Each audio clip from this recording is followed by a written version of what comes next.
በጣም የሚገርማችሁ ለዚህ ሁነኛ ጉዳይ ጎጃም ላይ የታየው ጎጃም ላይ ምንድነው ሰሞኑን የነበረው አሁን ዛሬ 11 12ኛ ቀኑ በአስገራሚ ሁኔታ መቀጥቀጡ ብቻ አይደለም የሚገርማችሁ ያገዛዙን የውጊያ ሳይንስን አዛብቶ የሰራዊቱን ቁመና አዛብቶ ልብ በሉ 7 ኮሎኔል 3 ጀነራል እነ መሐመድ ተሰማ ተሰማርተው የመጨረሻ ኦፕሬሽን ብለው ነው የገቡት። ሲገቡ ምንድነው የገቡት? ዋነኛ የስበት ማዕከሉ ከዚህ በፊት እንዳስቀምጥላችሁ የተመረጡ የስበት ማዕከሎች ማለት በትግሉ ላይ እስካሁን ቢያንስ ገዢ መሬት ይዘው የተቀመጡበት አይቀመስ የሆነ ቦታ ላይ ገብተን መምታት የስነልቦና ሰብራት እናደርሳለን። ያሸናፊነት ስነልቦና ለአብነት አሁን ደጋዳሞት ፈረስ ቤት ምናምን ይባላል። በዚህ በፋኖ ትግል ሁሉም ጋር የጀግና ታሪክ ነው ያለው። ግን እዚህ ዝናቡ ጋር ያለው አልቀመስ ባይነትና የሚመጣውን ሁሉ የውሃ ሽታ የሚያደርግበት የውትድርና ሳይንስ ከሰማይ ነው ከምድር ወይንስ ይሄ አዋቂዎች እዛ አካባቢ ላይ በተለየ መልኩ እንዴት ነው ምናምን የሚል በጣም አስገራሚ ያገዛዙ ኃይል ይገባል አይወጣም ይቀልጣል ሁሉ ጊዜ ይዘመረበታል። ይሄንን የስበት ማዕከል መምታት በራሱ ያሸናፊነት ትርክት ነው ብሎ ስለሚያስቡ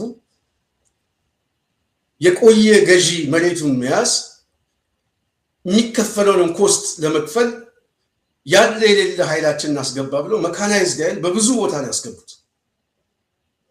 ሴንተሩን መምታት በራሱ ማዛባት ይፈጠራል። በአንድ በኩል የትርክት ማዛባት፣ የስበት ማዕከሉን ማዛባት፣ አልደፈር የሚለውን ቦታ ደፈር ነው ተመታ። እድል ከቀናቸውማ ዋነኛ ዋጊዎቹን ከያዙ ጮቤ ነው የሚረግጠው ብልጽግና አብይ አህመድ በቃ የህልም እንጀራ እና 3 ጀነራል ቀላል የማይባል ሰራዊት በ7 ኮሎኔል እየተመራ ገባ። የውጊያ እቅዳቸውን ግን ፋኖ በሰዓታት ውስጥ አዛባው ብቻ አይደለም ነግራችሁ ወታደራዊ ቋንቋ ሲናገሩ ምናልባት እኛ ፖለቲካዊ መልክ ነው የምንሰጠው ቀለበት ውስጥ አስገብተን 20 ሰርተን 9 ቁጥር አምጥተን በዚህ ሰብረን በዚህ ወተን የሚለው ቋንቋው ራሱ መሐመድ ተሰማ የሚያውቀው አይመስለኝም። መሐመድ ተሰማ የሚያውቀው አይመስለኝም። አሰፋ ቸኮል ብትጠይቀው አያውቀውም። ብርሃኑ በቀለ ብትጠይቀው አያውቀውም። ቢያውቀው ያሸንፍ ነበር። ዩኒፎርሙን የለበሰው ይሄ ወራሪ ሰራዊት በዋናነት ጦርነት ጀምሮ ለመጨረስ ሳይሆን አዲስ አበባ ተቀምጦ ለመዝረፍ ስለሆነ የገባበት ቦታ ሁሉ እንደተሸነፈ። የፋኖ ግን በጣም የሚያስቀውና የሚገርማቸው ካለው ቁመና አኳያ ንቆት ነው የገባው። ሽፍታ ነው፣ በጣም በትንሽ ኪሳራ እንደመስዋለን፣ የገባበት ቦታ ሄደን እንጨርሰዋለን ምናምን ብሎ ኦህዴድ ከጀርባ ታሪኩ ነው የመጣው።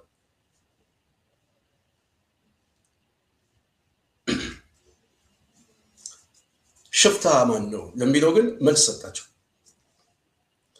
ሽፍታ ማን ነው ለሚለው መልስ ሲሰጣቸው ይገርማቸዋል። እንደዚህ አይነት ሰራዊት በቪዲዮ እናሳያቸዋል። መሐመድ ተሰማ የሚመራው ሰራዊት ነው፣ እንዳባቱ ነው የላከውም እጅ ሰጥቶ ተማርኮ ምሽግ ቆፍሮ አዲስ አበባ የገባ የጀርባ ታሪክ ነው ያለው። ያሰለጠነውና የላከው የልጅ ልጁም በተመሳሳይ። ይህንን ለማየት ግን የሚጠይቀው አማራ ክልል መሆን አለበት፣ የሰሜን አቅጣጫ መሆን አለበት። በትግራይ ጦርነት አይታቸዋል የነዱትን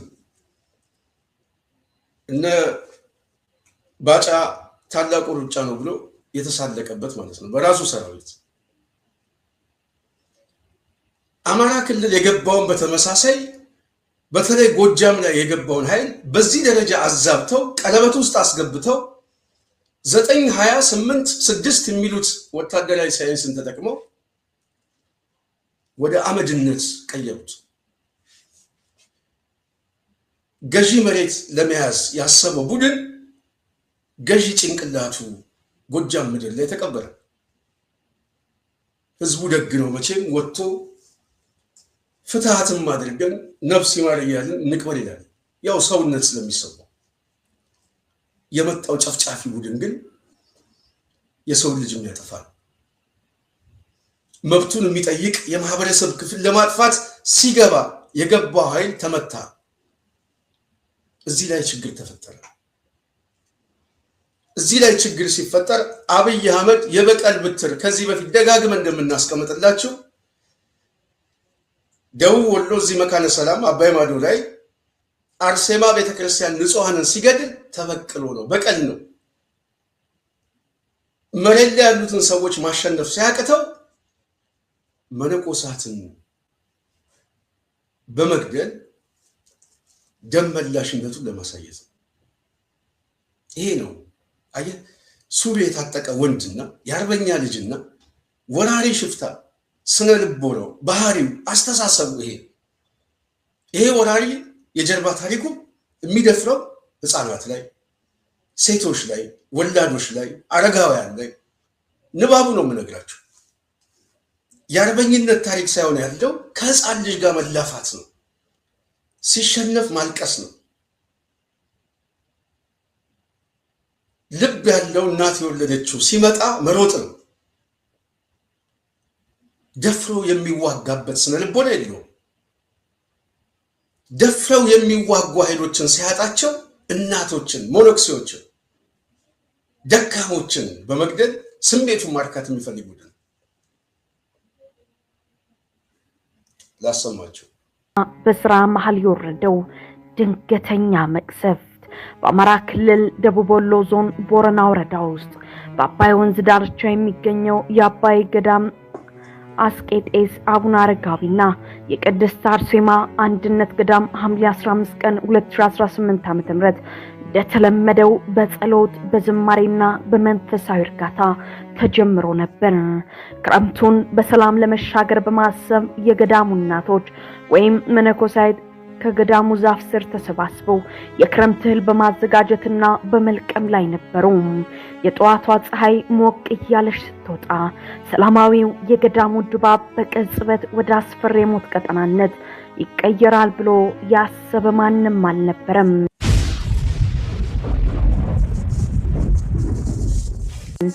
ማሆይ ወለተ ማርያም ሌላ ስራ ለመስራት ከእናቶቹ ተለይተው ጥቂት እርምጃዎችን እንደተራመዱ ነበር ያጆሮ የሚያደነቁርና መለየት ያቃታቸው አስፈሪ የፍንዳታ ድምጽ የተሰማው። ልባቸው በድንጋጤ የመታ የው እያሉ ወደ ኋላ ሲመለሱ ያዩት ትዕይንት ለዘላለም ከህሊናቸው የሚፋቅ አልነበረም።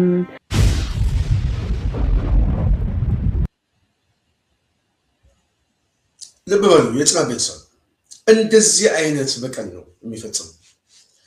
ለምንድን ነው ይህንን የፈጸመው? ይህንን አሳዛኝ ሁኔታ ለምን ፈጸመ ብለን ስናስብ መሬት ላይ ተሸነፈ። የገባው አለቀ። ሰራዊቱ ማለቅ ብቻ ሳይሆን እጅ የሚሰጠውን ብታዩት በጣም ትገረማላችሁ። እንዴት አድርገው ውጊያውን እንዳዛቡት ወታደራዊ ሳይንስን ፋኖ በዚህ 3 ዓመት ውስጥ ምን እያደረገ ነው የመጣው? አቅሙን እያሳደገ ነው የመጣው። ከሽምቅ ውጊያ ከምሽግ ውስጥ ነው የወጣው። ከጉድጓድ ውስጥ ወጣ። ተራሮችን ያዘ። ከዛም አለፈ ገዢ መሬት ያዘ። ከዛም አለፈ ወደ ኮንቬንሽናል ዋር ነው የገባው። አሁን መስመራዊ ተዋጊ ሆኗል። ይህንን እዛው ጎጃም ላይ ያለው አመራር እሱ ባለው ማንችሎት እሱ ባለው አሁን የፋኖ ቁመና የሚገኘው በዚህ ደረጃ ነው። ከፍተኛ ድል ባለፉት 3 ዓመታት ከታየው ድል በላይ ተመዝግቧል። በጣም የሚገርማችሁ ባለፉት 3 ዓመታት አሁን በጥባጭ የሰማነው መረጃ ከአካባቢ ላይ እስካሁን ከደረገው ውጊያ በየትኛውም አማራ ቀጠና ላይ ነው የምነግራችሁ። በዚህ ደረጃ መካናይዝድ ተይዞ ያለ የሌለ ሰራዊት አስገብቶ ገዢ መሬት በመያዝ አመራሩን በመምታት ወይ በመደምሰስ ለማሸነፍ ኦህዴድ የሄደበት ርቀት የመጀመሪያው። ግን አልሳካለትም። በየቦታው ተንጠባጥቦ ሙትና ቁስለኛ ሆኖ ኃይሉን አዛብቶት የገባው ሰራዊት አልቆ አብይ አህመድ ሪፖርቱን ሲሰማ ከፍተኛ ድንጋጤ ውስጥ ብቻ የተፈጠረ እንዳይመስላችሁ። ነጥቡ እዚህ ላይ ነው። ውስጣችን ጽምዶ ገብቷል። መረጃ የሚሰጥ በውስጣችን አለ። በውስጣችን ከፋኖና ከህዋት ጋር የሚሰራ አለ። ውስጣችን ተበዝብዟል። የመጨረሻ የደርግ ሰራዊት የመጨረሻ የፈረሰ በተለይ ስርዓቱ ሊያበቃ ሲል የነበረው ስሜት አብይ አህመድ ውስጥ አሁን እየተሰማ ነው። በሰራዊት ውስጥ እየተሰማ ነው። ተሽጠናል፣ ተገዝግዘናል። ስለዚህ መረጃ ለጠላት ሰጥታችሁ ይህንን ጦርነት ማዛባት እንዲቻለ ሶስት ሽፍታ ጥቂት ሽፍታ ናቸው የተባሉት በዚህ ደረጃ እንዴት ሰራዊት ሊይዙ ይችላሉ? እንዴት ይህን ያህል ቁጥር ሊደመሰስ ይችላል? የሚል ከፍተኛ ረብሻ ተፈጥሯል።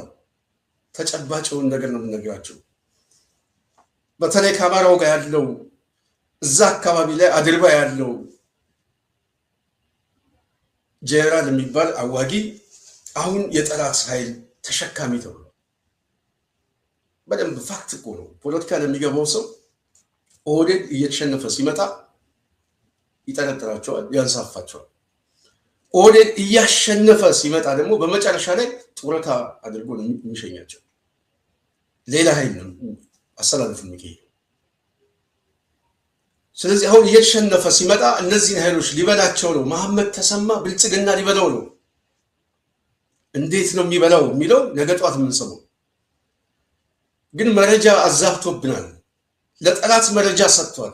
ተቀድመናል። እቅዳችን ፈርሶ ሰራዊቱ ተመታብን የሚል ለቅሶ ነጠላ ዘግዝቀው ኦህዴድ ተቀምጧል። አዲስ አበባ ላይ መከላከያ ሚኒስቴር ላይ ከትላንት ወዲያም ስብሰባ ነበር። በተመሳሳይ አሁንም አደገኛ ቅርቃር ውስጥ እንዳሉ እየተሰማ ነው። ግራ ተጋብቶ ይገኛል። በዚህ ቁመና ጎጃም ላይ የገባው ኃይል አሁን ሰሞኑን አምባሰል ላይ በተለይ ሸዋ ላይ ያለው እንቅስቃሴ በዚህ ደረጃ መልክ እየቀየረ የሚመጣ ከሆነ ተጨማሪ ኃይል ሲመጣ አስቡት። ተጨማሪ ኃይል በዚህ ቁመና ሲገባ ምን ሊፈጠር ይችላል የሚል ገምግመዋል። ከፍተኛ ኪዮስ ውስጥ ነው ያሉት። አደገኛ ድንጋጤ ውስጥና ፍርሃት ውስጥ ገብተው ሰሞኑን ኢቲቪ ላይ ካያችሁ አብይ አህመድ እባካችሁ መነጋገር ይሻላል፣ መስማማት ይሻላል፣ ትልቅ ሀገር ይዘን ምናምን እያለ እያለቀሰ ነው። ምንድን ነው የሚነጋገረው? በር ዘግቶ እየመከረ እንደ ኦህዴድ እኮ በላይ ጉዳይ ላይ ማንም ሰው ያገባው ብሎ በር ዘግቶ ምክክር ጀምር ያለው ካለ ቆየ። ከማን ጋር ነው የሚነጋገረው ብለን ስናስብ ከቅዠቱ ጋር ከፍርሃቱ ጋር ነው፣ ሌላ አይደለም። አብይ አህመድ ተደናግጦ ነው ያለው። የሚደናገጥበት ምክንያት ይታወቃል። እሱ ብቻ ሳይሆን በሱ ኪስ የሰበሰባቸው ሰዎች እንደማያድናቸው ስለገባው ተደናግጦ ነው ያለው። ይሄ ሞለክሴ ገዳይና ሕፃን ደፋሪ ሴት ደፋሪ የሆነ ቡድን የቆየ አስተሳሰቡ ብቻ ሳይሆን ዛሬ ባለው ትውልድ ላይ የፈጸመው ሂሳብ ትውልዱ የያዘበት ቂም እንዴት አድርጌ ነው ከነነፍሱ የሚይዘው ብሎ የሚያስብ ትውልድ ነው የፈጠረው። ይሄ ትልቅ አደጋ ነው። እንዴት አድርጌ ነው መሐመድ ተሰማን፣ ባጫ ደበሌን፣ ብርሃኑ ጁላን እንደው ባጣው። መቼም አንዳንድ እርግማን ካልሆነ በስተቀር ሁሉም ተንጠባጥበው ሀገሩን ለቀው ይወጣል። ስለዚህ ፍርሃት ውስጥ ሲገቡ ከስሜታቸው የሚመጣ ፍርሃት፣ ከድንጋጤያቸው የሚመጣ ትንተና አሁን አበቃልን፣ በፋኖ ከተመታን ውስጣችን ገብተዋል፣ የጦርነት እቅዱ ተሽጧል፣ መሐመድ ተሰማ ተጠያቂ ነህ የሚል ጥቆማ ሲመጣ ከዚህ በፊት ጽናት ሚዲያ እንዳለችው ጽምዶ ተብለው ይመታሉ። እነዚህ ሰዎች መጨረሻቸው ይሄ። ኦህዴድ የጠላት ብያኔ ሰጥቷል። ሰሜናውያን ብሎ የጠላት ብያኔ እስከሰጠ ድረስ አረጋ ከበደም ተመስገን ጥሩነህም ጻድቃንም ይሁን ጌታቸው ረዳ የሰሜኑ ተባባሪዎች ናቸው፣ አይታመኑም፣ ስሌት ናቸው ተብሎ ይታሰባል። ስለዚህ አገዛዙ በውስጥ ቁመናው ራሱ እየፈረሰ ነው ስለ በተጨባጭ መረጃ ነው። የውስጥ ቁመናው ራሱ እያፈረሰው ሲመጣ ውጫዊ ኃይሉ በዚህ ጥንካሬው እየተሰባሰበ አቅሙን ወደ አደገኛ አጥቂነት ሲቀይረው ሊፈጥረው የሚችለው ቁመና በትንሽ ኪሳራ በትንሽ ጊዜና ባጠረ ጊዜ ውስጥ ኦህዴድን ወደ ፍጻሜ በአንድ ዘመን ነበረ ብለን የምንናገርበት ጊዜ አይናችን ላይ መጥቷል። አሁን የምንሰማው ይህንን። ስለዚህ ሰራዊቱ ከፍተኛ መዛባት ውስጥ ሲገባ፣ መጠራጠር ውስጥ ሲገቡ ግምገማ ውስጥ ተቀምጧል። ግምገማ ላይ የሚቀመጥ ሰራዊት ውጤቱ መፍረስ ነው። ደርግ መጨረሻ ላይ የነበረበት አብዮቱ ሊፈርስ ሲል የነበረው ሁኔታ መደመር የሚባል ወንጌላዊ ስብስብ ሊፈርስ ሲል ያሳየው መልክ ተመሳሳይነት ነው። ስለዚህ ምንድን ነው እያደረጉ ያሉት? የጽናት ቤተሰቦች ሀሳብ መስጠቱ በጣም እናመሰግናለን። አሁን እያደረጉ ያሉት መሸነፋቸው ብቻ ሳይሆን ሽንፈቱ የሚያስከትለው ሁለመናዊ ቀውስ የመውጫ መንገድ ስለሌላቸው ደጋግመን የምናስቀምጥላችሁ እንድትገነዘቡ ነው። የመውጫ መንገዳቸው ሁለመናዊ ቀውስ መፍጠር ነው። ሁለመናዊ ቀውስ የሚፈጥሩት ከቁመናቸው ነው። የጽናት ቤተሰብ ሁለመናዊ ቀውስ ለመፍጠር ከቁመናቸው ሲሆን ቁመናቸው ምንድን ነው ብሎ ማሰብ ያስፈልጋል። ቁመናቸው ተዳክመዋል። የዳከሙት በውጫዊ ኃይል ምት ብቻ ሳይሆን በውስጥም የግምገማ ነጥብ ያለመተማመን እየፈረሰ ነው ብልጽግና። በነገራችን ላይ አንድ ስርዓት ከውጫዊ ይልቅ በውስጥ በኩል በመረጃና በፕሮፓጋንዳ ማፍረስ ከቻልክ ያበቃ ጉዳይ።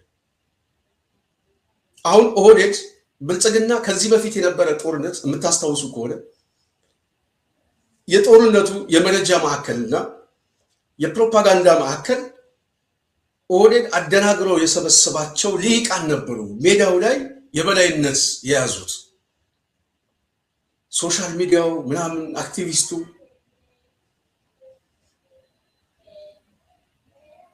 ባለፉት 3 ዓመታት ግን ኦህዴድ የፕሮፓጋንዳ ማዕከል ያደረገው ውጫዊ ኃይሎቹ ተደማሪ ኃይሎቹ የደናገረው ኃይል ሳይሆን ሁሉም ተንጠባጥቦ አክቲቪስት ሆኖ እየሰራ ያለው የመንግስት መገናኛ ብዙሃን ነው። እያያችሁት ነው።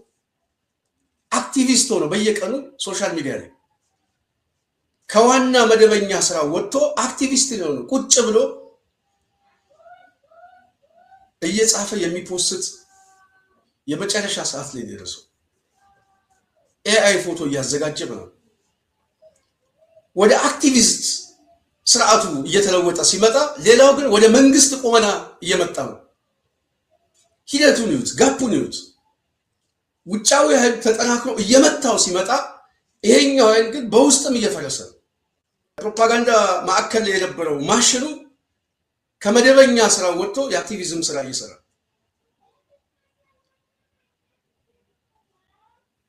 ስለዚህ ይሄኛው ኃይል እየሳሳ መንግስት ነኝ የሚለው ቁመና እየፈረሰ አማጺ የሚለውና ለለውጥ የሚሰባሰበው ኃይል ደግሞ እየተጠናከረ ወታደራዊ ቁመና ፖለቲካዊ ቁመና ጉልበት ይዞ እየመጣ ነው።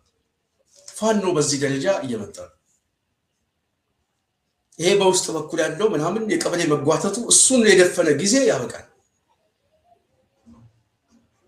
አሁን ግን ጡንቻውን ህዝባዊ ድጋፉ በውስጥ በኩል የሚያገኘው መረጃ ኃይል የማዛባት መረጃ ውጊያ የማዛባት መረጃ ካገዛዙ የተሻለ የመረጃ አቅም እንዳለው ያሳያል።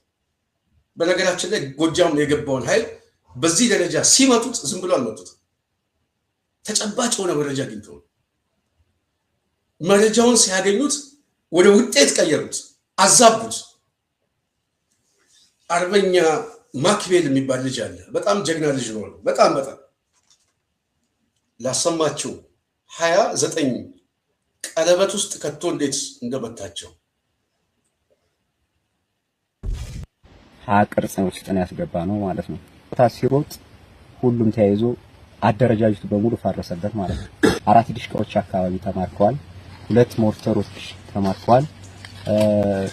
ስናይፐር 4 ስሜ የ50 አለቃ ማክቤል ዳኝ ይባላለሁ። የ206ኛ 24ኛ ክፍለ ጦር አዛዥ ማለት ነው። እንደሚታወቀው ያው በታች ቆላማ ክፍሉ በጅበላ ሞተራና በማቻከል አቅጣጫ ታች በረሃውን ሲያስስ የነበረ ኃይል ነበረ። ያን እንዳጠናቀቀ ደጋውን ክፍል አጸዳለሁ ወይም ደግሞ በየካምፑ ገብቼ ጽንፈኛውን እበትናለሁ በሚል እቅድ ማለት ነው ወደ ደጋው ክፍል በደብረ ዘይት አቅጣጫ በሁለት አቅጣጫ ነው የመጣው። መነሻውን ደብረ ማርቆስ በማድረግ በደብረ ዘይት አቅጣጫና በዋናው መስመር ማለት ነው ወደ ሮገቢያ በሚያመጣው የዋናው መስመር በሁለት አቅጣጫ ነው እንቅስቃሴ ያደረገ። በዛ አቅጣጫ እንደመጣ ያው እንደሚታወቀው በተደጋጋሚ የሚመታበት የጸድን ይዞ የደማን አካባቢ በደንብ አድርገን መምታት ችለን ነበረ። ከዛ በመቀጠል ከተማ በመግባት በተደጋጋሚ ወደ ካምፖች በመምጣት ትንኮሳ ያደረገ ነበረ። በተለይ በነብር ገደል አቅጣጫ በአራቱም አቅጣጫ ሲያስወጣ እንደ ወታደር እንጠረጥራለን። ለምንድን ነው በአራት አቅጣጫ ያስወጣው? ጫፍ ላይ ከተማው ጫፍ ላይ ማታ ላይ ያስወጡት ነው ያዳረ። ከዛ በኋላ ግን የማደናገሪያ መንገድ እንደሆነቻችን ለኛ ግልጽ ናት። ከዛ በኋላ በላይ አቅጣጫ ኃይሉን 9 ሰዓት ጀምሮ እንቅስቃሴ ያደረገ አንቀሳቀሰ። አስቀድመን ደፈጣ ይዘን ነበረ። በወሰነ ኃይል ደፈጣ ይዘን ስለነበረ የተወሰነ ተታክሰውት ወደ ኋላ እንዲያፈገፍጉ ነው ያደረገው። ዋናው ኃይል ግን ላይ ደጋው ክፍል በተለይ በተለምዶ ቴሊዮ አካባቢ የሚባል ቦታ አለ ወይ በይ ላይ ዋናውን ኃይላችንን ያደረግነው ከኋላ ነው። ከፊት ለፊት ግን ከ30 እስከ 40 ያሉ ኃይሎችን ደፈጣ ላይ ያስይዘን ነበር። እነዛ ተታክሰው 10 ሰዓት አካባቢ ወደ ኋላ እንዲሸሹ ነው ያደረገው። ከዛ በኋላ ያን የተከተለ ላይ ደጋው ክፍል እንደደረሰ ቅርጽ ውስጥ ነው ያስገባ ነው ማለት ነው። ከዛ በኋላ ግን የመጀመሪያውን ፊት ለፊት የተሻለ ኃይል አስገብተን እንደሰበር ነው አንዱ ምሽግ እንደተሰበረ ቀጥታ ሲሮጥ ሁሉም ተያይዞ አደረጃጀቱ በሙሉ ፈረሰበት ማለት ነው። በዚህ ውጊያ ውስጥ ቀጥታ ሮገቢያ ተመልሶ እንዳይገባ በስተግራ በኩል ያለው ሰብሮ መስመሩ እንዲዘጋ አደረግን።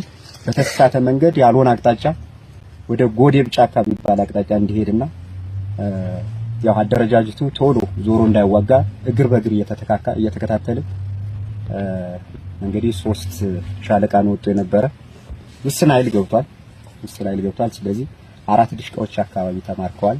2 ሞርተሮች ተማርከዋል። ስናይፐር 4 ብሬኖች ከ10 በላይ ያሉ ተማረኩ።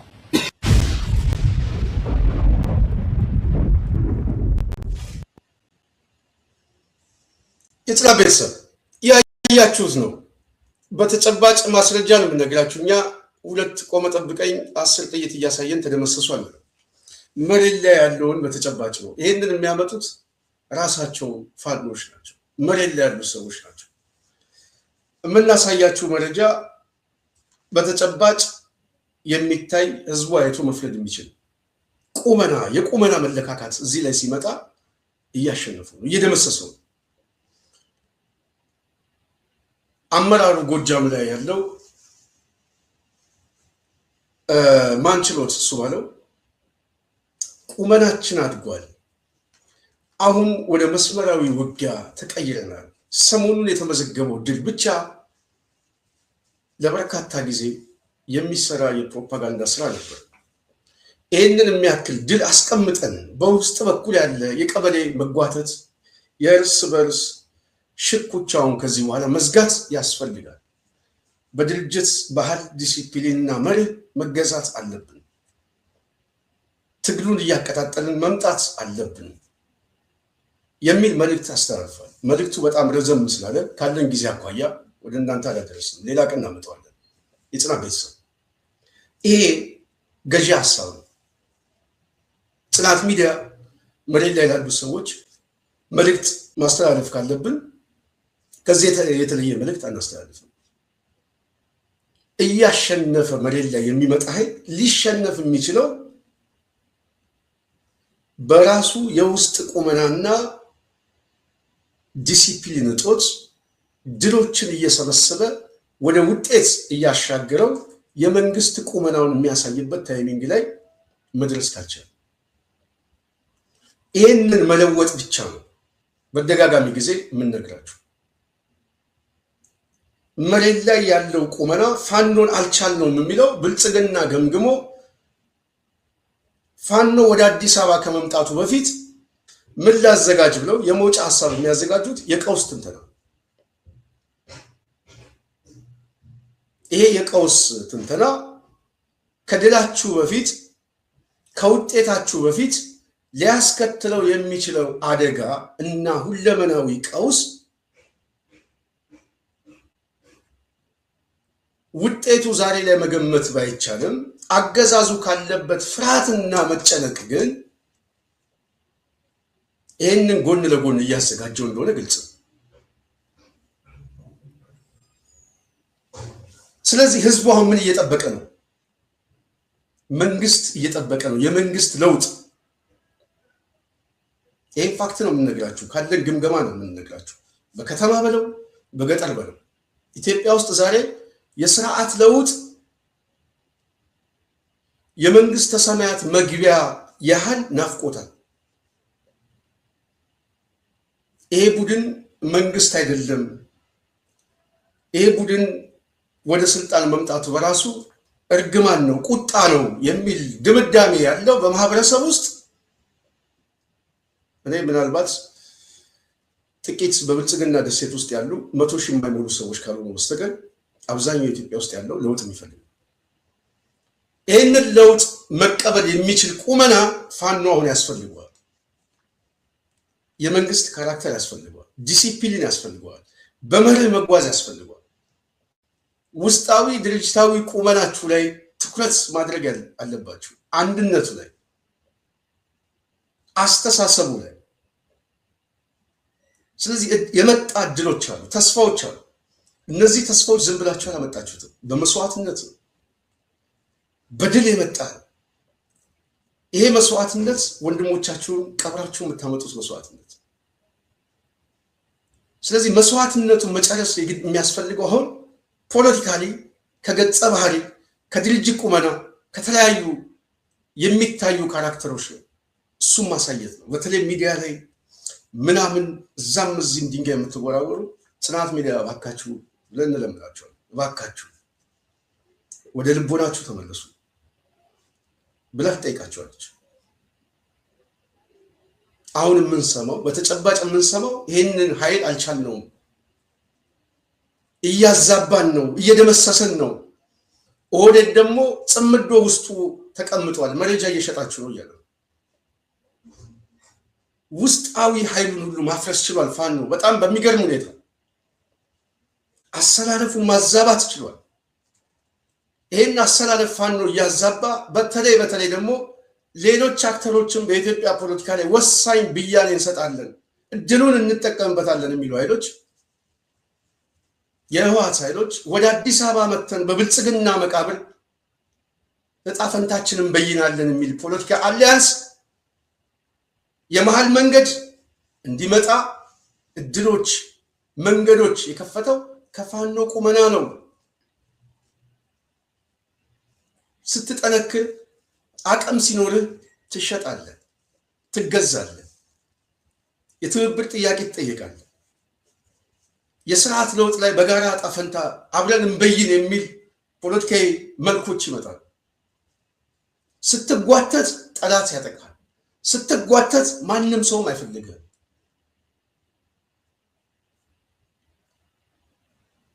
ይህንን ልትገነዘብ ይገባል። መሬት ላይ ያለ ውጤቱን ከጥይት እሳት አምጥታችሁታል። ካስተሳሰብ የሚመጣ እሳት ግን መንግስት ሆነ። ስለዚህ በአፈሙዝ ሰራዊቱን ስደመስሰው በአስተሳሰብና በብህር ግን የመንግስት ስርዓትን ደግሞ ትቀበላለህ። ፖሊሲ ታወጣለህ፣ ህግ ታስፈጽማለህ፣ ህግ ታወጣለህ። ያንን ሁለተኛ ፌዝ ማሳየት የሚጠበቅባችሁ ከቁመናችሁ ነው። ማንችሎት የጻፈው ሐሳብ አንብቤዋለሁ። አስተሳሰቡ ይሄ ነው፣ መስመሩ ይሄ ነው። እዚህ መስመር ውስጥ ነው መጫወት ያለባችሁ። በተለይ መሪዎች፣ መሬት ላይ ያላችሁ ዘግታችሁ በድርጅታችሁ ጉዳይና እንዴት አድርገን ሀገር ነው የምንቀበለው የሚል እቅድ ነው አሁን የምታወጣው። መለስተኛ ፍኖተ ካርታ እንዴት አድርገን እናዘጋጅ ነው የምትለው። ክልሉን እንዴት አድርገን ምርጫ እስኪመጣ ድረስ በሽግግር እናስተዳድረው ብለህ ሐሳብ ቅረጽ። እዛ ቁመና ላይ ነው አሁን ያለው። ኦህዴድ ፈርሽ ያለው ግን በቀላሉ አልፈርስም እያለ ለዚህ ጥሩ ምሳሌያችን ጽናት ሚዲያ ሁሉ ጊዜ ደጋግማ እንደምታስቀምጠው ያው ለማስታወስ ያለው እኛ ይሄንን ወደኋላ የተናገርነውን ምን ብለናል የሚለውን ለማስታወስ ሁሉ ጊዜ ለሰዎች ለመግለጽ ፈልገን እንጂ እኛ ብቻ ተናግረናል ማለት አይደለም። ብዙ ሰው የሚያስበውን የሚናገር ኦህዴድ ሲሸነፍ መልኩን ይቀይራል። መልኩ ሃይማኖታዊ መልክና ብሔረሰባዊ መልክ ያመጣል። ለምን ስንላችሁ መደበቂያ ስለሚያጣ፣ ተስፋ መቁረጥ ስላለ፣ ጎትቼ ራሱ ኦሮሞን ላስገባው ብሎ ነው የሚያስበው። መጨረሻ ላይ የሚመጣው ሰደድ እሳት ራሱ እኔም ብቻ ሳይሆን እንደ ህዝብ ዋጋ ይክፈል ብሎ በራሱ ህዝብ ላይ የፈረደበት ቡድን። በኢትዮጵያ ውስጥ ያለ ብሔረሰባዊና ሃይማኖታዊ ቀውስ ለመፍጠር ኦህዴድ የቤት ስራውን ይሰራል። ይህም በተጨባጭ ነው የምነግራችሁ፣ በማስረጃም ነው የምንገልጸው። ስለዚህ ምን እያደረገ ነው? ሰሞኑን እንዳያችሁት በተለይ አማራ ክልል ላይ ታርጌት ተደርጎ ታስቦ ታቅዶ መሬት ላይ ሲሸነፍ ገዳማት ላይ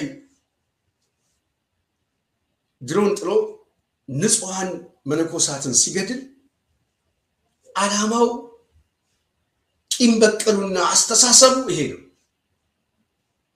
አስተሳሰቡ እንደ ማህበረሰብ አጠፋቸዋለሁ የሚለው ማህበረሰብ ማጥፋት በሰራዊት ለማጥፋት ነው። እነ መሐመድ ተሰማን ያ ሁሉ ክፍለ ጦር በ7 ኮሎኔል በ3 ጄኔራል ተመርቶ የገባው ያያችሁት ሰራዊት በሙሉ ግማሹ ተደምስሶ በየጫካው በየገደሉ አሞራ ሲበላው፣ እድለኛ የሆነው ግን በህይወት ተርፏል። ይህንን ሰራዊት ከየአካባቢው ለቅሞ ይሄ ቡድን የሚያስገባው እንደ ህዝብ ጦርነት የገጠመ ቡድን ነው። እንደ ህዝብ መልስ እየተሰጠው ነው። ሁሉም ህዝብ የተነሳ ብዬ ባላሰብ። የመጨረሻው መልእክት ደግሞ በማህበረሰብ ውስጥ ሃይማኖታዊ መልክ ያለው ግጭት ለማምጣት አርሲ ብቻ ሳይሆን መካነ ሰላም እዚህ አባይ ማዶ አርሴማ ገዳም ላይ የጣለውን ፈንጅ ብቻ አይመስላችሁ።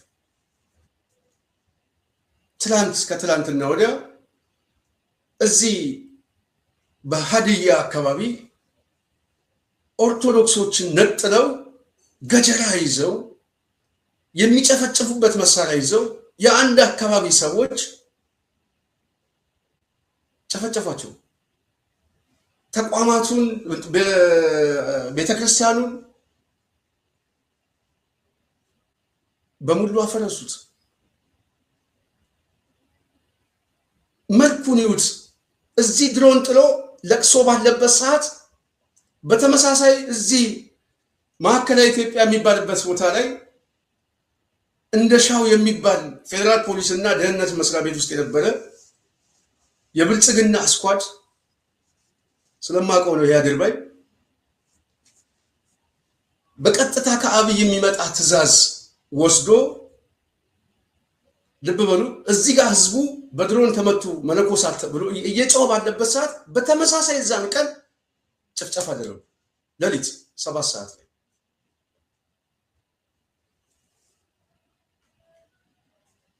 ይህንን ስታዩት እቅድ አለ፣ አስተሳሰብ ነው። ተመሳሳይ የሆነ መመጋገብ ነው። መካነ ሰላም ዱላና ገጀራ ይዞ ለመሄድ የሚችል ወጣት ቢኖር አብይ አህመድ ይልከዋል። አቅም ስላጣ ግን ድሮን ነው ይላከው። በዚህ በኩል ግን የሚልከው ግን ችግር የለበትም፣ ያደራጀው አባት ወርቢያ ነው። ይህንን በክልሉ ላይ ያሉ የተቀመጡ ሰዎችም ያስፈጽማሉ። ለምን? ለስልጣናችን ዋስትና ነው ብሎ ስለሚያስቡ። እንደዚህ አይነት መናወጥ ሲፈጠር በማህበረሰብ ውስጥ ከፍርሃት ከድንጋጤ የሚመጣ ምርጫ ሲጠፋ በቃ ይህንን ክፉም ቢሆን እንቀበል ብሎ ለማስገደድ ወይም በቀውስ ውስጥ ለመውጣት የሚያደርጉት አንድ ምክንያት።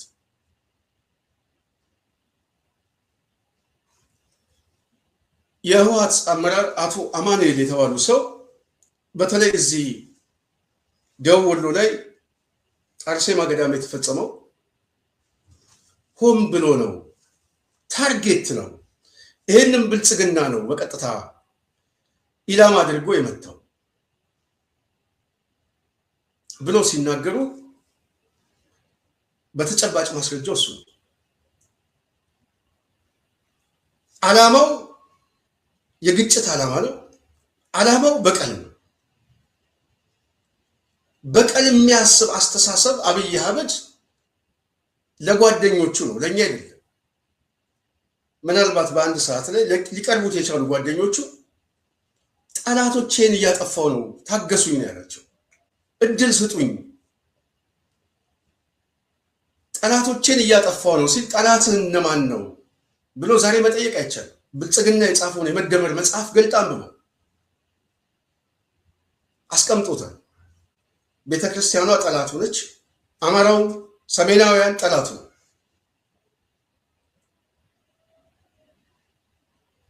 ይሄ ቡድን ዋነኛ ስጋቱ እነዚህ ጠላቶች እስካሉ ድረስ እኛ ስልጣን ላይ የተራዘመ ጊዜ አንቆይም ብሎ ስለሚያስብ እንደ ማህበረሰብ ማጥፋት ያቀደ ቡድን ነው። ጀምሮታል፣ መጨረስ ግን አልቻለም።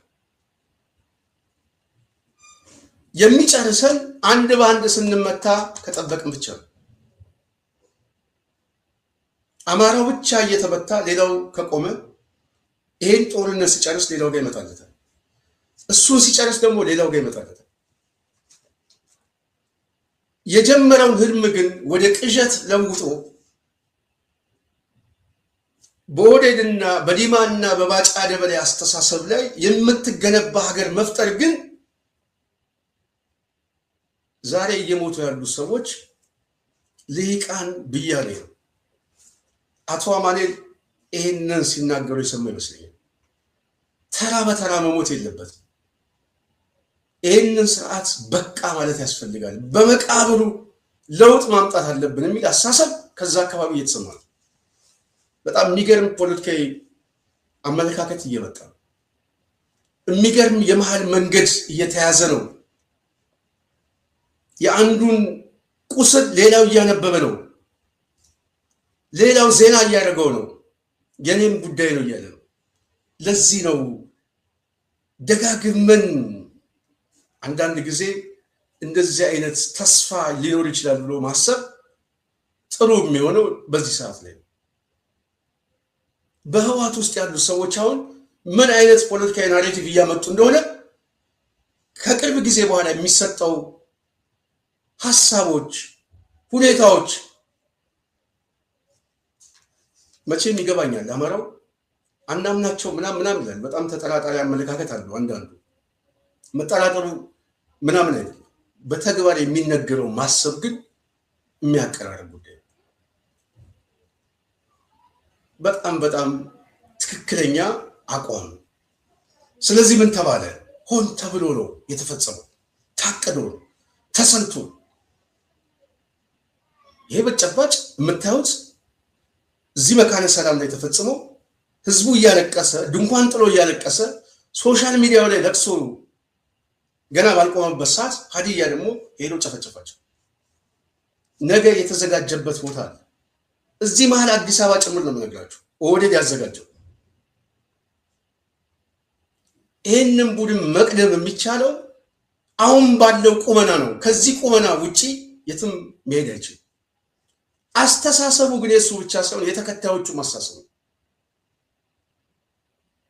ዛሬ አስተሳሰቡ ሚዲያውን ይዩት የሚዲያ አርሚውን ይዩት የሚቀሰቀስበት ፖለቲካዊ መልኮቹ መንፈሱን ተመልከቱት እኛ በደንብ ስለምንገመገም ብሔረሰባዊና ሃይማኖታዊ መልክ ነው የሚሰጠው ካድሬው የሚሰጠው እንደዚህ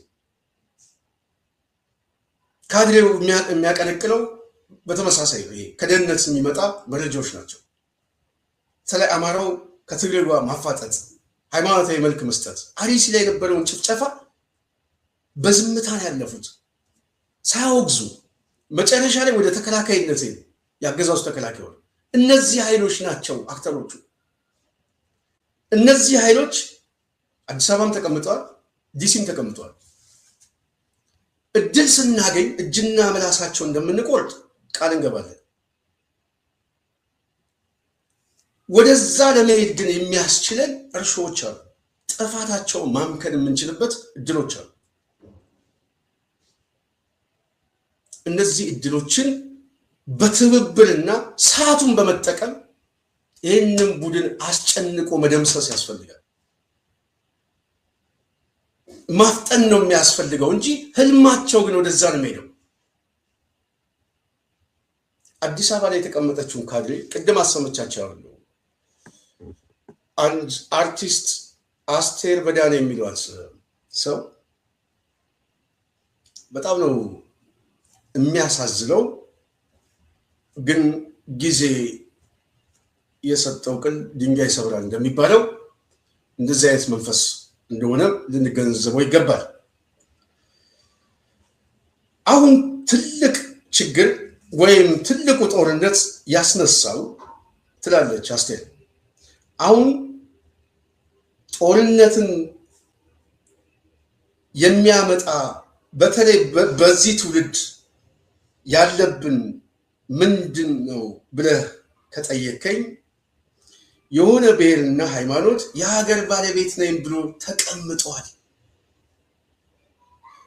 ልብ በሉ የሀገር ባለቤት ነኝ ብሎ የተቀመጠ አለ ምንድነው የሰጠችው ብሔር ሁለተኛ ምን ሰጠችው ሃይማኖት ይሄ አስተሳሰብ የማን ነው እድል ስጡኝ ያጠፋቸው ነው የሚለው አብይ አህመድ ይሄንን አስተሳሰብ ምን አድርጎታል መጽሐፍ ጽፎበታል በዚህ ተደመሩ ብሎ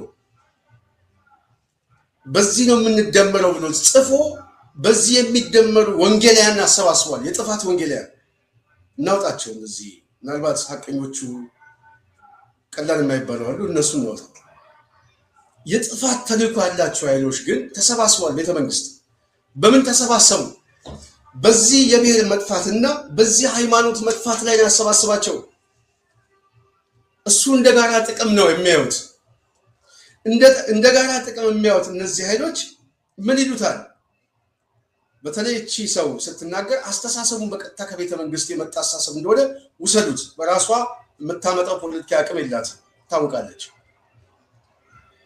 ድሮ ፌደራሊስት ኃይሎች ሲሉት በዚህ ልክ ሽታው የሚሰነፍጥ አይመስለኝም ነበር በዚህ ልክ አይመስለኝም ነበር ለካ አሁን ሲገባኝ ሁሉም ሰው የዘራውን ያጭዳል ቶለሬት የማያደርግ ትውልድ ተነስቶ እየተበቀላቸው ነው ብዬ አምናለሁ ልብ በሉ ይሄንን የምትናገረው አስቴር በዳኔ በቀጥታ አስተሳሰቡ የንድፈ ሐሳብ ትንተና ነው የንድፈ ሐሳብ ትንተና ስለመሆኑ የሚጠራጠር ሰው ያለ አይመስለኝም የጽና ቤተሰብ ስለዚህ አስቴር የምታነሳው ሐሳብ ምንድነው ሐሳቡ የሚለውን ትንሽ ላሰማቸው ቅድም በመግቢያ ላይ አሰምቻቸዋለሁ ወዲጋሚ ላሰማቸው አሁን ትልልቅ ጦርነቶችን ያስነሳው ነገር አሁን ጦር የሚያማዝዘን ብዙ ትውልድ የበላብን ጉዳይ ምን እንደሆነ ልንገርህ የሆነ ብሔረሰብና የሆነ ሃይማኖት የሀገር ባለቤት ነኝ ብሎ ተቀምጧል እና ድሮ ፌደራሊስቶች ሲሉት በዚህ ልክ እንደዚህ ሽታው የሚሰነፍግ አይመስለኝም ነበር በዚህ ልክ አይመስለኝም ነበር ግን ለካ መሬት ላይ ያለው ሀቅ ይሄ ነው እና አሁን ሲገባኝ ሁሉም ሰው የዘራውን ነው እያጨደ ያለው። ቶለሬት የማያደርግ ትውልድ ተነስቶ እየተበቀላቸው ነው ብዬ ነው በቃ የደመደምኩት። እንደሰማችሁት ነው እንግዲህ አስቴር በዳኔ የሚሏት በጣም የምትገርም እኔ ትንሽ ሶሻል ሚዲያ ላይ ጽፌ ነበረ። በጣም እጅግ በጣም ማለት አንዳንድ ጊዜ የሰውን ክብር የሚነካ ጉዳይ ባናገር ደስ ይለኛል። ግን ክብር የሚነካ ማለት አንድን ማህበረሰብና አንድን እሴት ሃይማኖታዊ እሴት ያለውን የማህበረሰብ ክፍል 70-80 ሚሊዮን የኢትዮጵያ ሕዝብ ትልቁን ቁጥር ምናልባት የበቀል አስተሳሰቡን እንደ ሌጂስሜሲ አድርጋ ያየችው ቅብሉነት ያለው አሁን ነው የገባኝ። ስለዚህ ሲበቀላቸው ትክክል ነው ከገባት በኋላ በቀሉን እውቅና ሰጠችው። እስካሁን አልገባትም ነበር። እስካሁን ውሸት ነው ብላ ትከራከር ነበር። አስቴር በዳኔ የሚሏት አርቲስት ከብሔራዊ ቲያትር መጥታ የኢትዮጵያ ፖለቲካ ተንታኝ ስትሆን በቀጥታ በወዴት ዘመን ነው የሆነው? መቼም በኢህአዴግ ዘመን አስቴር በዳኔ አደባባይ ላይ ወጣ አታውቅም፣ እናውቃታለን የት እንደምትሄድ። ግን በወዴት ዘመን እቺ ሰው መጥታ ትላንት ያልተናገረችውን ዛሬ ስትናገር የሀገር ባለቤት መሆን በራሱ አንድ ሰው እኔ የሀገሩ ባለቤት ነኝ ብዬ የአዲስ አበባ ነዋሪ ነኝ የከተማው ባለቤት ነኝ ብዬ መናገር በራሱ ለወዴድ ምንድን ነው? ወንጀል ነው። ለወዴድ የጄኖሳይድ የሚፈጸምበት አስተሳሰብ ነው። የሀገሩ ባለቤት ነኝ ማለት አትችልም። የሀገሩ ባለቤት ማን ነው? ወዴድ ነው። ኢትዮጵያ ማናት? አብይ አህመድ ነው። አስተሳሰቡ ቅኝቱ ምንድነው ሲባል አብይ አህመድ በቅዠት የጻፋት የተረት መጽሐፍ አለ። እሱ ወንጌል ኢትዮጵያን የሚተዳደሩበት ማኒፌስቶ ነው። ከዚህ አስተሳሰብ ውጪ መውጣት ምንድነው? የጽድቅ መንገድ አይደለም፣ ኩነኔ ነው፣ ሞት ያስከትላል። ስለዚህ አማራውን ብለን እንጥቀሰውና የሀገሩ ባለቤት ነኝ ኢትዮጵያዊ ነኝ ብሎ የሚያስበው የማህበረሰብ ክፍል አንድ፣ ኦርቶዶክስ ነኝ ብሎ የሚያምነው ማህበረሰብ ክፍል ሁለት፣ የሀገሩ ባለቤት ነኝ ማለታቸው ወንጀል ነው። ለካ ድሮ ፌዴራሊስት ኃይሎች እነዚህ ሃዳውያን ሲሏቸው ምንድን ነው ብዬ አስብ ነበረ። ለካን አሁን ሲገባኝ ሽታው የሚጠረንፍ ሽታው የሚሰነፍጥ ትሏለች አስተሳሰቡ። ለካ አሁን ሲገባኝ ሁሉም ሰው የዘራውን ነው የሚያጭለው። የሀገሩ ባለቤት ነኝ ማለት ወንጀል ሆኖ የክፉ ዘር ምሳሌ ሰጠችው። የክፉ ዘር ምሳሌ ተሰጠውና ይህንን የማህበረሰብ ክፍል ምንም አይነት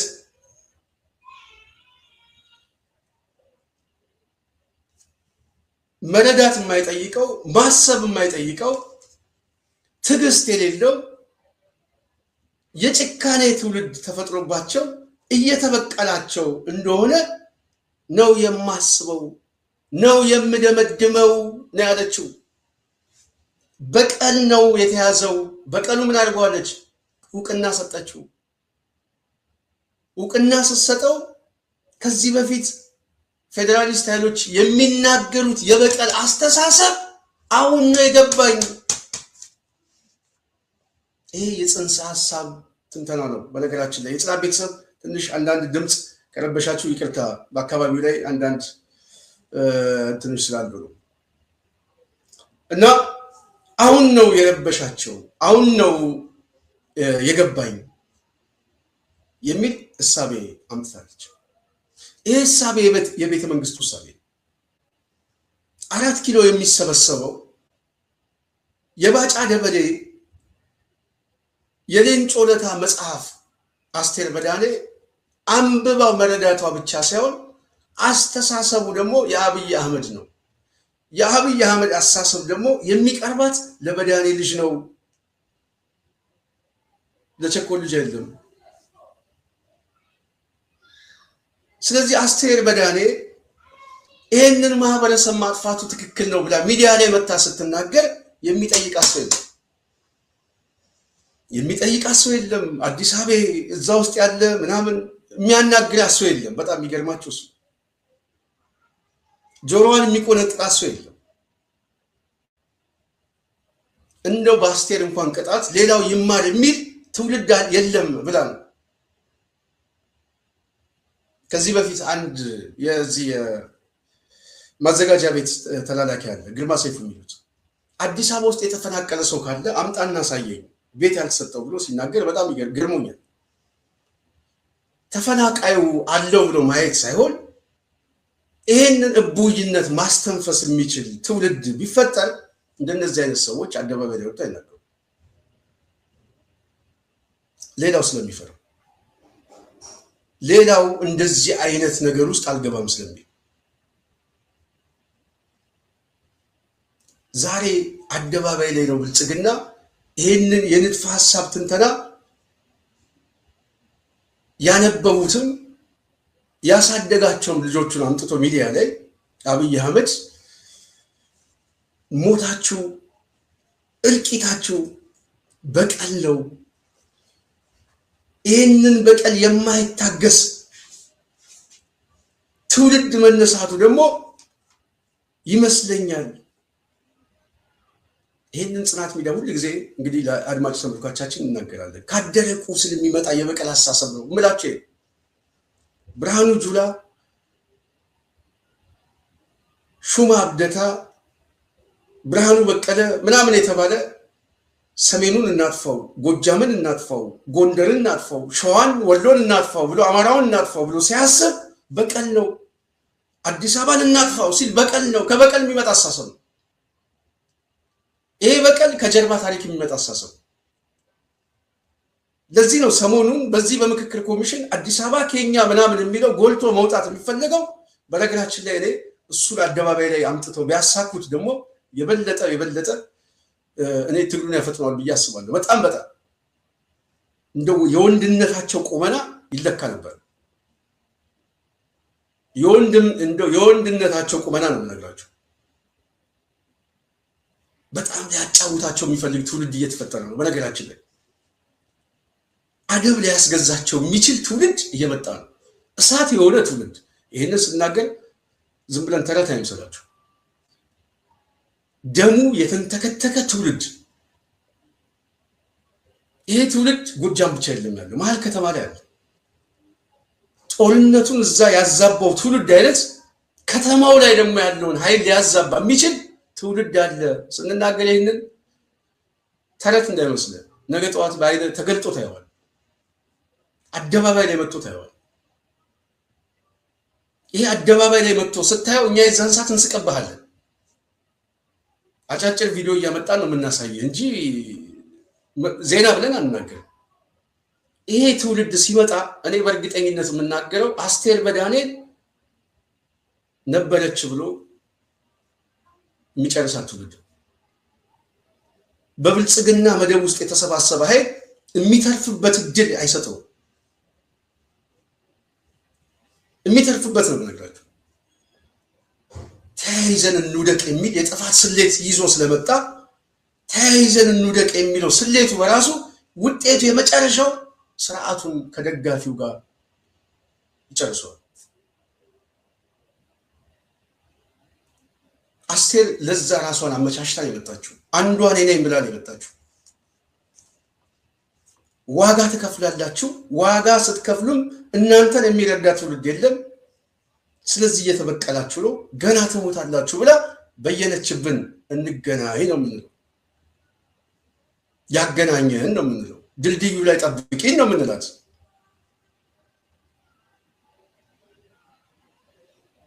መጨረሻው ምንድን ነው የሚለው ግን ወደፊት ስለምናየው ማለት ነው። እና የጽናት ሚዲያ ቤተሰብ ይችን ሰው ለመረዳት ስርዓቱን መረዳት ያስፈልገናል። የስርዓቱን አስተሳሰብ መረዳት ያስፈልገናል። ሶፍትዌሩ አስተሳሰቡ የተገጠመው እዚህ ላይ።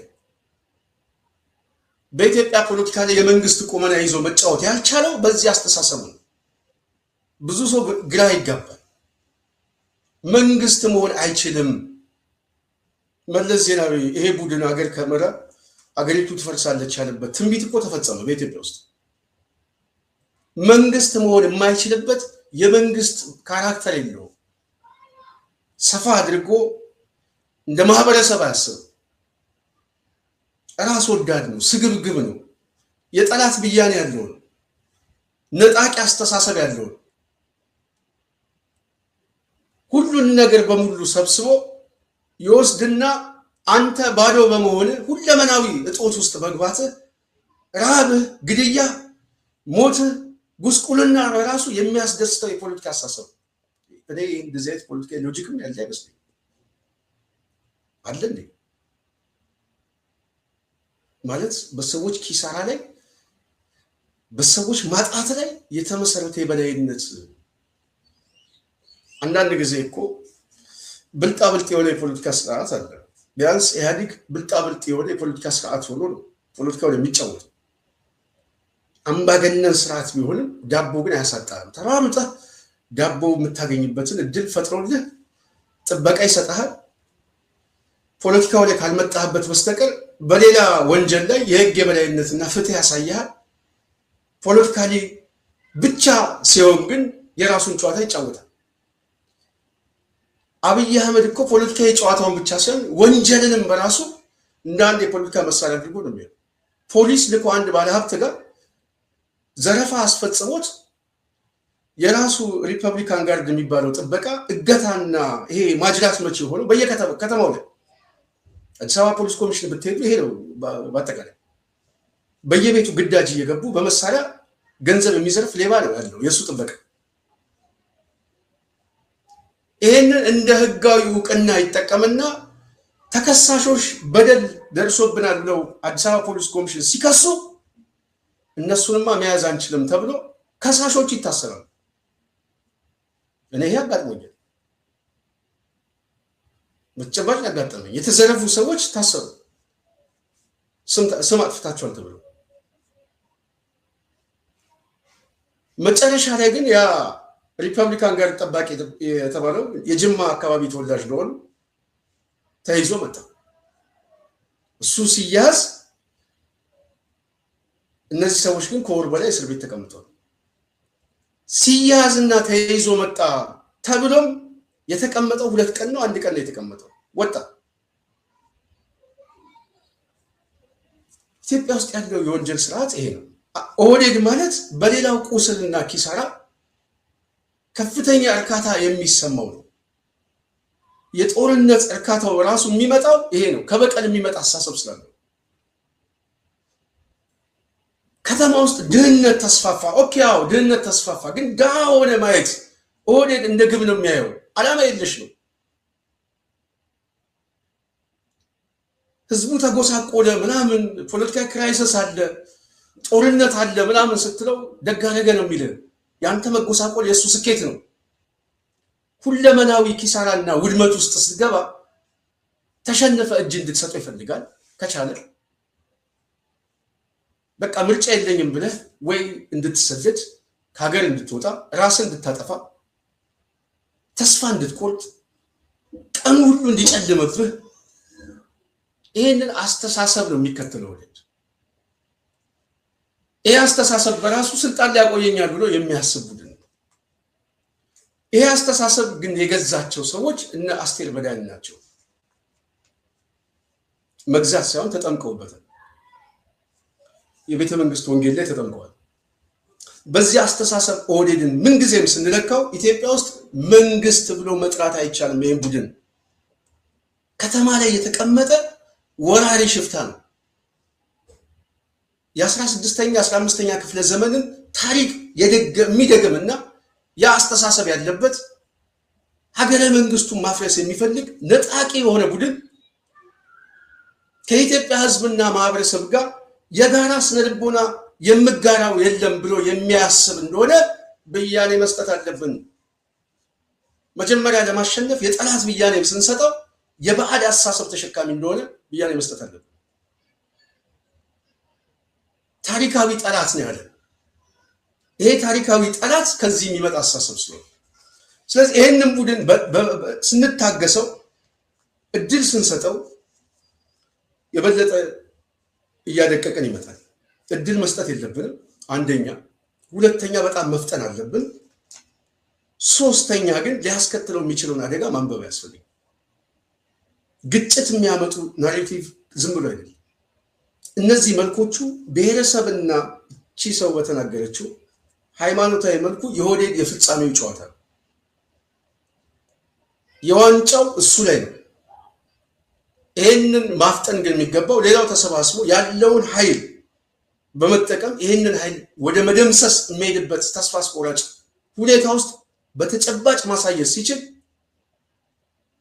ሌላው በሱ ዙሪያ የሚሰባሰበው ኃይል መዳኛ እንደሌለው ስለሚገባው ይሸንፋል። በልጦ መምጣት በራሱ ወደ አጥቂነት መምጣት፣ ወደ ሜዳው መምጣት፣ ተስቦ መምጣት አሁን አማራ ክልል ያለው ምናምን እየተሳበ መምጣት አለበት። ሜዳውን ማስፋት ነው። ሌሎችም ኃይሎች እኔ እንትን አይደለሁም ማለት ይሄ የጦርነት ናፋቂ ምናምን አድርጎ አንዳንድ ሰው እንደዚህ አይደለም። የኔ አስተሳሰብ ይሄ ቡድን ራሱ የሚጫወተው የጨዋታው ህግ እሱ ስለሆነ በራሱ የጨዋታ ህግ መምጣት የግድ ስለሚያስፈልግ፣ ስለዚህ በዚህ የጨዋታ ህግ ደግሞ ሌላው ሊያሸንፍበት የሚችለው የመጨረሻው ሰዓት ይመስለኛል። አቅም አልባ በሆነበት ሰዓት ላይ ሰዓቱን መጠቀም ማስገደድ፣ ወደ ሜዳው መምጣት በራሱ ፍጻሜውን ያቀርባል፣ ጥፋቱን ያሳጥራል። እና እኛ የምናነበው ረዘም አድርገን ስለምናነበው አደጋው በጣም ከፍቶ ስለሚታየን አደጋውን ለመቀነስ የሚያስችል አንዱ አስተሳሰብ ወይ እቅድ ብለን ልናስቀምጠው እንችላለን። እሾህም በሾህ እና በዛ ደረጃ መሆኑ የበለጠ ጥሩ ይመስለኛል። ለማንኛውም ሰሞኑን አቶ ገዱም ንግግር አድርገዋል። በንግግራቸው ላይ በተለይ በአዲስ አበባ የሚደረገው ልማት ሰውን የሚበላ ነው፣ ልማት ሳይሆን ሰው የሚበላ ነው ብለዋል። በነገራችን ላይ ይሄ የሰው ማስረጃ ነው። ኦህዴድ ነገ ጠዋት ሂሳብ ሲያወራርድ የሰው ማስረጃ ነው። ሰው የሚበላ ልማት እንደሆነ አውቃለሁ ብለዋል። እኚህ ሰው ምናልባት በሂደት ውስጥ የተሳተፉ ናቸው። ውጭ ጉዳይ ሚኒስቴር የነበሩ ሰው ናቸው። የምክር ቤት አባል የነበሩ ሰው ናቸው። ለስርዓቱ ቅርብ የነበሩ ሰው ናቸው። ስለዚህ ዛሬ ይሄንን ስራ ሲገመግሙት በተለይ አዲስ አበባ ላይ የፈጸመው ጥፋት ሰውን የሚበላ ልማት እንደሆነ በተጨባጭ አውቃለሁ። እኛ ደግሞ የተበሉትን ሰዎች በማስረጃ እናውቃለን። ማስረጃው እጃችን ላይ አለ። አቶ ገዱ ግን አውቃለሁ ስላሉ የሚያውቁትን ምንድን ነው ብለን ነገ ጠዋት እንጠይቃቸዋለን። ማስረጃውን ሰነዱን ከሰው ጋር እናመጣዋለን። እኛ አዲስ አበባ ውስጥ ከ500,000 በላይ ቤት አልባ ሆነው ከገዛ ሀገራቸው ከከተማቸው የተፈነቀሉ በስም በአድራሻ በሰነድ ያውም ካርታ ያላቸው ሰዎች ሚኒመም አንድ አካባቢ ነው የምነግራቸው። የመሀል ከተማው ላይ ሸገር ከተማ ብቻ የተባለችው 500,000 ከግማሽ ሚሊዮን በላይ ህዝብ ተፈናቅሏል። ይሄ ቡድን ዛሬ ሸገር ከተማ የሚል ቀበሌ ፈጥሯል። በእነዚህ ተፈናቃይ ኪሳራ እሱን ዋጋ ማወራረድ፣ ይህንን ብድር ይህንን ቁስል ማስታመም አለብን። ቁስለኞች ነን። ኦህዴድ እንደቆሰለው አቁስሎናል። ይህንን አውቃለሁ ነው ያሉት አቶ ገዱ። ሰው እንደተበላ አውቃለሁ፣ ልማት ሳይሆን ሰው የሚበላ ልማት መሆኑን እኔ አውቃለሁ፣ በመረጃ ነው የማውቀው። እኛ ግን በማስረጃ እናውቃለን፣ ነገ ጠዋት እንገናኛለን ማለት አንዱ ሲያስፈልገን በዚህ ጉዳይ ላይ ነው። ይሄ ንግግራቸው ትልቅ ዶክመንት ሆነው የሚቀርብ ይመስለኛል። የጽናት ሚዲያ ቤተሰብ ዛሬ የነበረኝ ፕሮግራም ይህን ይመስላል። በተለይ ጎጃም ሰሞኑን የታየው አስደናቂ ተጋድሎ የስርዓቱን ያገዛዙን ጀነራል በትኖታል። ውስጣዊ መፈራረስ አስከትሏል። መተማመን አልቻልንም። መካከላችን ላይ ጠላት ገብቷል። ጽምዶ አለ። መረጃ እየተሰጠ ነው። ስለዚህ ራሳችን እንፈትሽ የሚል ብልጽግና መወናበድ ውስጥ እንደገባ የተሰማ ነው። በአጠቃላይ ኦህዴድ ውስጥ ያሉ ኃይሎች ደግሞ እየመጣብን ያለው አደጋ ከባድ ነው፣ ከዚህ የመውጫው ነገር ምንድን ነው የሚል ግራ መጋባት ውስጥ ገብተዋል። ድርድር ወይንስ ስልጣን እንልቀቅ የሚለው የማይታሰብ ጉዳይ ስለሆነ አሁን ያለበት ሁኔታ ምናልባት መልኮቹን እየተቀያየረ በተለያየ አካባቢ ተጨማሪ ኃይሎች እየተሰባሰቡ ከመጡ ነገሩ ወደ ፍጻሜ እንደሚያመራ የገባቸው ይመስለኛል። በተለይ የአማራ አድርባይ የጦር መኮንኖችም መጨረሻቸው ወይ እስር ቤት ወይም ባልታወቁ ኃይሎች እዛው ሊበሏቸው እንደሚችል ግልጽ ነው። እየተሰማ ያለውም ይሄ ስለሆነ ማለት ነው። ስለዚህ ጎጃም የገባው ኃይል ተደምስሷል፣ በምስል አሳይተናቸዋል። መደምሰሱ ብቻ ሳይሆን የቀረው ምናልባት አዋጊ የተባለ ኮሎኔልም አሁን ተንጠባጥቦ ግማሹን ተደምስሶ ስርዓቱ በመጨረሻ ደረጃ ላይ እንደሚገኝ እየሰማን ይገኛል። እንግዲህ እነዚህን መሰሎችና የተለያዩ መረጃዎችን ወደ እናንተ የምናካፍልበት የጽናት የሚዲያ ፕሮግራማችን ይህን ይመስላል። በሚቀጥለው በሌላ ሀሳብ በሌላ ዝግጅት እስክንገናኝ ድረስ በዚህ ሆኔ ፕሮግራሜን ጨርሳለሁ።